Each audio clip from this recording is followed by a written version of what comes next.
Chaque situation exceptionnelle, chaque phénomène, même cyclique, génère ses réalités propres. Il en est ainsi de la guerre, à laquelle est consubstantielle une économie de guerre. C'est connu, le malheur des uns fait le bonheur des autres. Mortifère, la guerre fait le bonheur des opportunistes avisés qui savent en tirer bonne partie.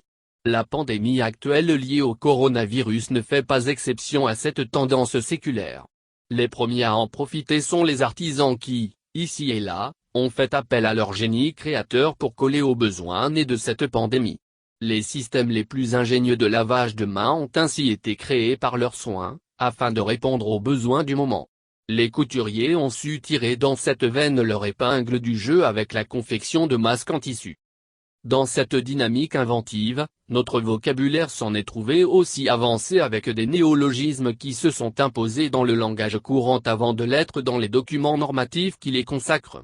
Il en est ainsi d'apostrophe-covidé-, terme très usité qui désigne dans le langage courant un individu ayant contracté ce terrible virus qui a chamboulé notre quotidien depuis un an déjà.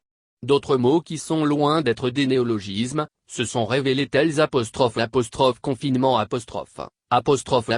télétravail etc. Preuve que nous ne sommes pas au bout de nos surprises avec le nouveau coronavirus.